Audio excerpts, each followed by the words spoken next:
Assalamu alaikum and welcome back to Sisters Corner. Before the break I was talking to my esteemed guest Sophia Mahmood from Empowering Minds, and we've just been joined now by Rahib Shabir, who's a youth worker with Empowering Minds as well. And what we've been discussing, we've been looking at the challenges facing young people, how they get a negative press, and what Sophia's organisation is doing to help unpick some of that. And we've spent quite a bit of time talking about young women, and you were just telling us now, Sophia, about mothers' expectations. Yeah, mothers. And but just before we carry on, thank you so much, Rahib, for joining us. Thank you for having me. Yeah, it's a pleasure. So what do you do with Empowering Minds in your own words? I know I've just quickly introduced you. First of all, I work alongside Sophia and we're doing projects on issues that are affecting young people within the Asian community as a whole. That could be stuff like identity issues, issues where young people are finding it hard to find their place in society. Me and Sophia have worked together on projects including CSE. That's child sexual exploitation. We've also done issues on democracy and young people not having their voices heard. We've done that on a local, national and an international level, on how young people can raise their voices and be heard. I myself have spoken from the Houses of Parliament on key issues affecting education on young people, and we were just today planning a conference that will be delivered on Monday at Bradford College to young men on issues of identity and the role to riches and how young men are losing. And we heard a little bit about that, didn't we? We're going to come back to that as well. So welcome and thank you for joining us. And you're only a young man yourself, aren't you? 20 in your 20s, I believe. Early 20s. Yeah, super. I'm not going to pretend to understand what goes on in the mind of a young man. So great to have you with us. Thank you. So Sophia, before the break, we were talking about the sort of focus group that you did with mothers and expectations of young people in this day and age. And what were your conclusions when you finished? I think naturally, so any mother is going to have worries and concerns growing up in today's society. There's so many pressures from the community. There's so many pressures from the husband. There's so many pressures from his family and so on.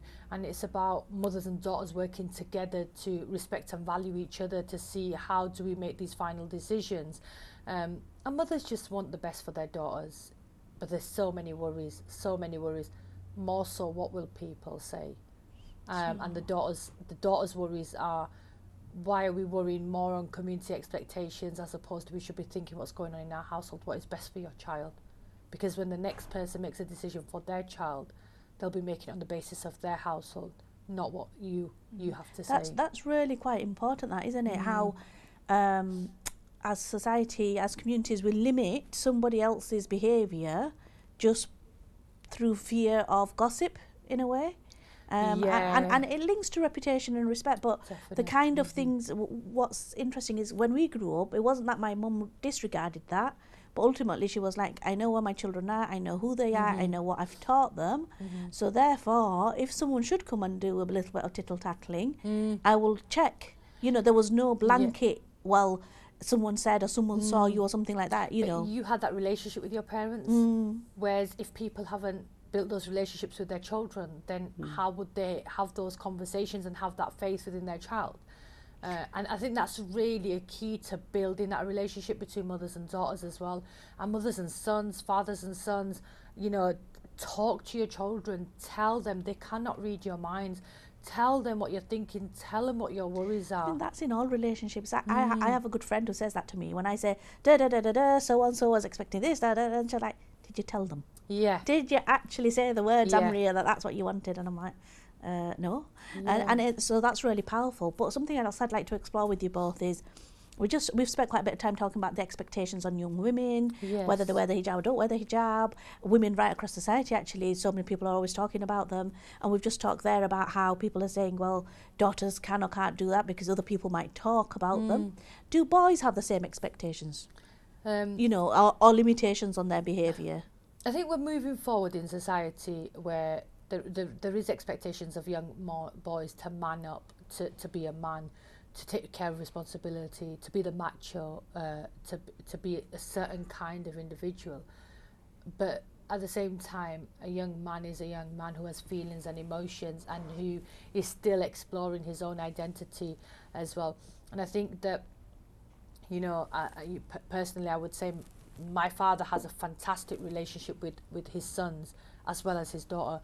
I think, you know, the relationships where fathers need to take time out to, you know, build those relationships with the boys, because there's so many expectations, you know, and again, just like the females, if they don't get the belonging from home, they'll just go outside and search for it somewhere else. So what do you think, Rahib?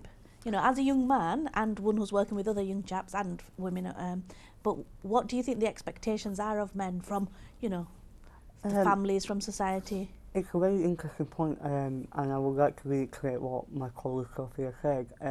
You are perceived, and it's in, like, embedded within you at a very, very young age that a guy cannot show emotions, you need to be a man. Like, I know society has accepted it, like, when we see young men, we will say, oh, grow up, are you a little girl?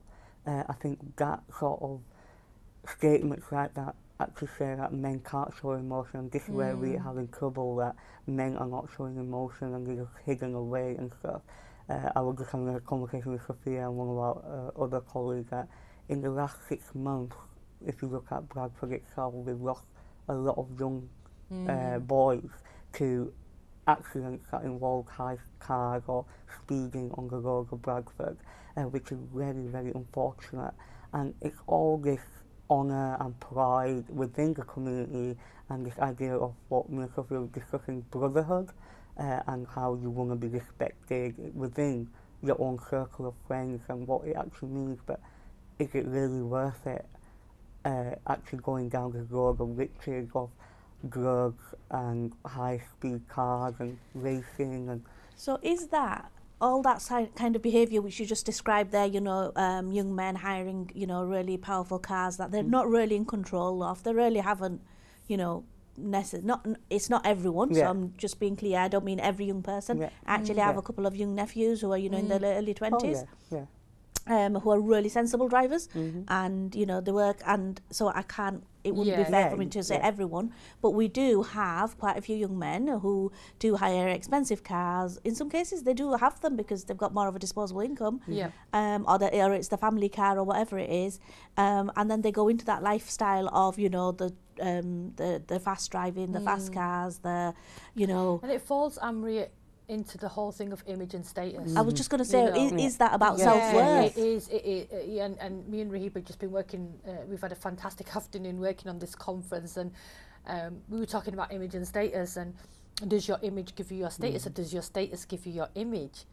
And so many young people will put on, let's just say, a Moncler jacket, a designer jacket, and think, that's it, I've got value now because I'm wearing a £400 jacket. But what value is that to the eye that sees you when you're talking disrespectfully, when the way you're presenting yourself? And a lot of young people find acceptance that, you know, the other individual is going to say to me, you look good because you're wearing a £500 jacket, so you've got worth now and you've got value. Whereas if you're wearing something from, let's just say, hypothetically speaking, Primark, would you have the same value and respect? So the whole sense of capitalism and creating this ideology of someone's decided this year's fashion will be A, B, C, and we then become puppets to the system, and we embed it in ourselves and say, right, we're going to wear X, Y, Z, because if I'm wearing, let's just say, Nike trainers, then I've got money. My parents ain't poor. But if I'm wearing trainers without a label, sorry, what were those trainers? Can you not afford them?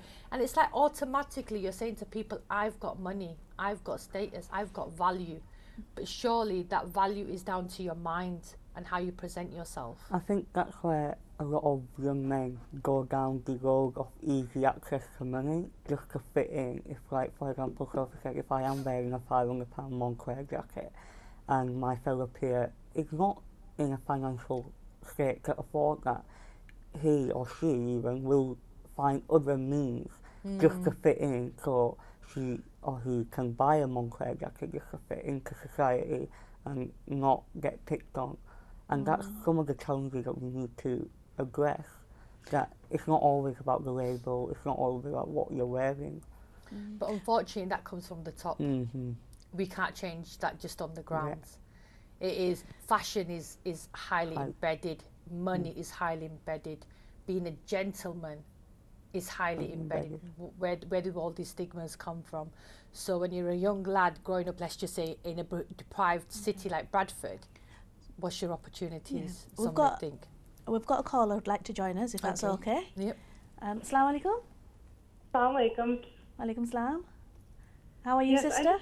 I'm good, Alhamdulillah. How are you? Alhamdulillah, I'm fine, thank you. What's your question, darling? So my question today is that, this is a really great conversation in regards to identity. And what are practical steps that we can take every day in our households to encourage our children to be proud of who they are? So your question is, what are the sort of tips and tricks in a way for parents to be able to engage better with their children? Yeah, what are the things that we can do as parents to be more open towards them? Okay, super. And where are you calling from, sister, please? I'm calling from Bradford. All right, great. That accent's not a Bradford accent, though. Oh, yeah, I'm originally from America, that's why. Okay, not to worry. Thank you very much, sister. So And we'll that's address... okay. Jazakallah. Thank you. So did you get the Yeah, question? I got Very that good question. question. Yeah, a really good question.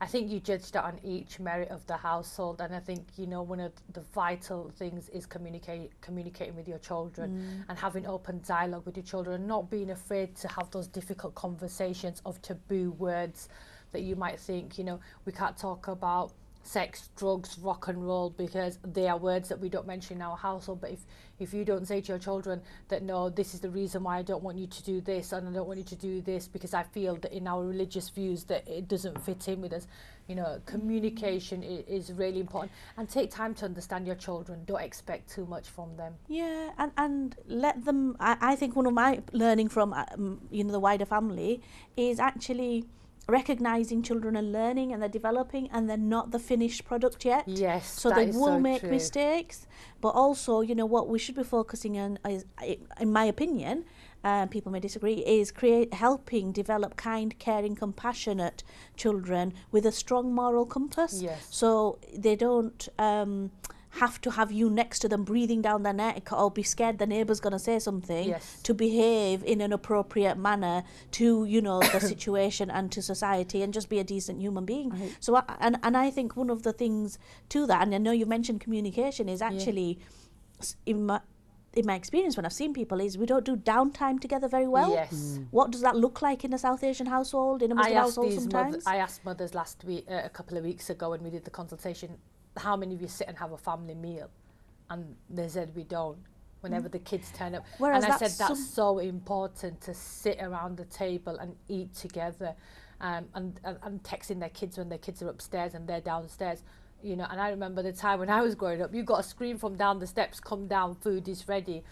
And I think we've let technology take over our lives as well, in the sense that how many of us will sit and just talk instead of texting our children. Mothers were saying the other week that we've not got a day. So I says, right, I want you to set a day in a week where you will sit with your family and you'll have a meal. And if your daughter says, well, I finish uni late, or if your son says, I have work, we say, right, we'll work around that. What is best suited to everyone? Well, we grew up, and I know it's different, because like I said, I've gotten... My eldest niece is 28, and the youngest is, I'm going to get this wrong, someone's going to tell me off. Anyway, probably 3 or 4 or something, right? It's really very big range we've got, and that's, alhamdulillah, probably about 20 or 30 children in between. And, and alhamdulillah is a blessing, obviously. And but one of the things we grew up being expected of us, and my sisters have done it with their kids, is that actually one meal a day we'll do our best to eat together. And it was kind of sacred time. And I appreciate life seems to have just got busier for everyone. Yes. But protecting that time once or twice a week, where a downtime isn't watching TV together. Time is of the essence. Yeah. Your family time will never come again. And that is something that we do need to embed. And, like even with my nephews and nieces, I'm probably the worst auntie for all of them, because I know that as soon as they're in trouble, I have one rule. It's the 5-second rule. I just get 5, 4, 3. As soon as I've got to 3, they've done. Whatever they be. And they know that I will give them love, I will give them comfort, I will give them discipline. And sometimes they may not like it. And sometimes they'll be like, you're the best auntie in the world. And I'm like, okay, what do you want now? But boundaries are necessary. Boundaries, they understand. You can never be your child's friend nor can you ever be the enemy. But And the- it's be in but- between. To be fair, you can be a child's friend, but I think you have to get them over the 18-year-old mark for some reason. And I'm saying that based on Yeah. experience, and my Yeah. background used to be youth work and community work as well. I- So you wanted to come in, sorry, Rahim, yeah. I just want to answer the sister's question is just let your child be who he or she wants to be. And don't, I think an issue in the South Asian community is we compare to other, we set a benchmark, like so-and-so's son's got an A, so why haven't you got an A? But we got to understand that not every child is the same, and not every child develops in the same way. So a big issue is we compare a lot to our fellow cousins or the neighbour's son Yes. or whoever it might be. A big issue is comparing, and I think we need to stop comparing to others and just focus on our own child and give them that love and talk to them and let them open up. And another issue is travelling. I think travelling with your child opens up a lot of doors and lets them, Shared experiences. yes, and they see a lot more like other communities, and that's outside of Bradford. And go take them on a train journey, because not many kids even catch a train until they're 16, 17 when they're going to sixth form. And we're very fortunate in this country as well. Yeah. There's so much, because not everyone has a lot of money, so travelling maybe, you know, Yes. may Yeah. feel like it's too beyond them. Expensive. But actually, we've got so much open space Space. here. Yeah. 20 minutes in a direction, you're into nice open countryside. You know, go for a walk, go for a stroll. Right. We've actually got quite a lot of lead stuff as well. So if you're Yeah. a bit scared and a bit anxious Yeah. about don't know where to go, how to go, there's quite a few. You know, it's not that hard. You could look up But your local you need authority. to actually take that opportunity Exactly, and and you create need those to take opportunities for your exactly. children. Yeah. And you know, life experiences nobody can take away from you. But if you keep your children mollycoddled in a box and don't expose them to the world, where would they learn those lessons? One of the favourite pastimes that I have with a set of nieces and nephews who spend quite a bit of time at my house is we take a kite and some blowing bubbles, and we go to the local park, nowhere fancy, on a nice sunny windy afternoon, and we spend the afternoon racing, playing, seeing whose kite can go high up, and it's really interesting watching people react to me. Sometimes I got my jilbab on as well with a kite, and look, why not?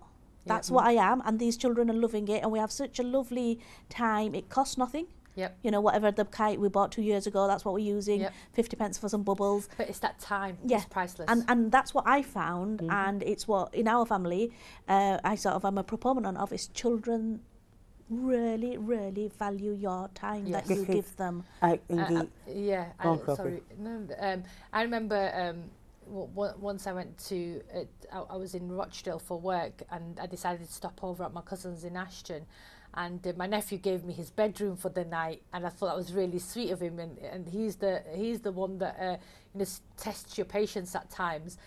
And he's 7 years old, and he's getting into that stage where, at the time he was 8 years old, going on 9. And young boys developing their characters. He's quite a strong character, and he gave his bedroom up. The following morning, I had to leave early, so I left him a note and some money to say thank you for giving me your bedroom. You didn't even on a school night. And I decided then to stay on a little bit later on, and I said, oh look, I left you this note, but I'll read it to you instead. And he said, why did you see that? I said, because you showed me respect by giving up your bedroom for me. You didn't need to. You could have thrown a fuss or whatever. I'm showing you respect to say your hala appreciated it. People want value. People want respect. Whether you're 5 years old or whether you're 60 years old, manners don't cost a thing. Now, you've just touched on there something about rewards as well. So we talked about setting boundaries. And now the other thing I think is one of the challenges to us is, like you mentioned earlier, it's a consumerist society we're in, and we reward sometimes with the wrong things. And it's really interesting because like these nieces and nephews, 2 of them, they used to live in my house. Oh, bless. So they were part of my household. They are my family without a Yes. doubt, and they were definitely, they lived there. Literally, when they were born, I was there in the room and whatever. So,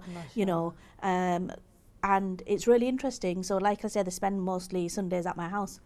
And when they were just starting to get old enough to help out with chores and stuff, I started to do something, which was every time they did something, I'd say, oh, well, look, here's £1, here's £1. And I did that for a few weeks, and then I thought, hang on, I want to raise kind, caring, compassionate children. And that's what we talk with their mum and dad as well about, We want them to be academically, do well within their limits, whatever their limits may be. We haven't discovered all of them yet. but we also want them to be decent human beings, and that's what we're focusing on. And then I'm Yes. saying, actually, every time you help me, I have to give you money. And what does that reinforce? I think Rahib had a really good point earlier on when he was saying that it's having that value for that individual. Yeah. We're not saying rewards everything, because you would be here every day, but you as an adult acknowledge your mistake as well in front of a child. Now, you know, my sister-in-law, my youngest sister-in-law, she doesn't let us say any offensive words, not that we would, in front of my niece. My niece is only a young baby. And I think that's really important, because, you know, they hear things, they see things, and they pick up on behaviour. And yes, you shouldn't reward everything. Not but financially, but there's other ways to reward, isn't it? 'Cause definitely. And just by saying, and like Rahib said, just let your child be who they want to be. But you know what? Get to know your child, identify their needs. If your child is not an A star in school, then find a way that he can be or she can become an A star in school. There's so many ways of learning now. And there is, and if they can't, 'cause some people's, you know, intellectual Yep. ability is capped to a certain point. Most definitely. And schools say that they want you to put in effort, and if after effort you can't achieve to that same standard, that's okay. Yes. It's even you don't put in effort. The reward thing, it's interesting, because what I did with my niece, and when I caught myself, I'll have to come back to that point. We've got another caller waiting, if that's okay. So, assalamu alaikum. Okay. Are you going to put me online? Yes, sister, we can hear you, darling. Okay, yeah. Hello. Hello? Assalamu alaikum, and welcome to the show. Yeah, hi. Welcome to the show. Yeah. What should I do? You need to turn the volume down, darling, of your TV. If you turn the volume down, then I can hear you. Oh, and a classic mistake. Place. Yeah. Okay, well, if she has a chance, she'll call back in. So we were talking about rewards. Yes. And when I caught myself with not paying, because what I started saying is actually kindness is its own reward. Caring is its own reward. Yeah. And we do it because that's what nice people do. Yeah. And so that was quite fascinating, actually, watching them respond to that. So they're quite happy to, you know, and they'll volunteer, they'll go, come and clean the car, shall we go and clean the car? Oh, and they don't bless. expect any financial reward, That's so cute, because mashallah. they see that as that's a together thing we're doing together. And I get the hose out, and they can get to mess about with the hose. That's the reward. But it's that Yeah. time. Fine. You know, people don't realise, people don't want your money. No. Young people don't want your money. Young people don't want all the fancy things. Yeah. And you know what they want? They want your time, Yeah. and they want your So, presence.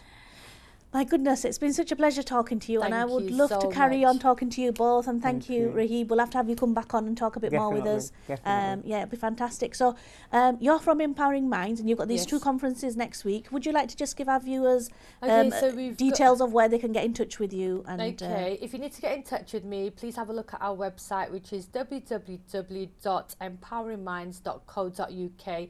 All our contact details are on there. If you want to arrange a meeting, just drop me an email, drop us a call. We'd be happy to meet and look at some of the work that needs to be delivered out in communities. We've got two conferences coming up at Bradford College, one which will be next week for the boys, and the following week we'll have the one for the girls. And then we're also looking at some conferences for parents in the near future after, obviously, the Christmas break. so, okay, thank you very Thank much. you Thank so you. much, It's been a Amria. pleasure, honestly, having you on. Such an important and interesting topic. We could talk for another couple of Oh, hours. yeah, Oh, we could. Yeah, unfortunately, we are at the end of our time this week. So, inshallah, we'll have you back on. Inshallah. Thank you very much. And thank you very much, viewers. And as Sophia said, and Rahib, you know, listen to each other, give each other some time. It's absolutely precious. So, until next time, inshallah, Assalamu alaikum, and see you then.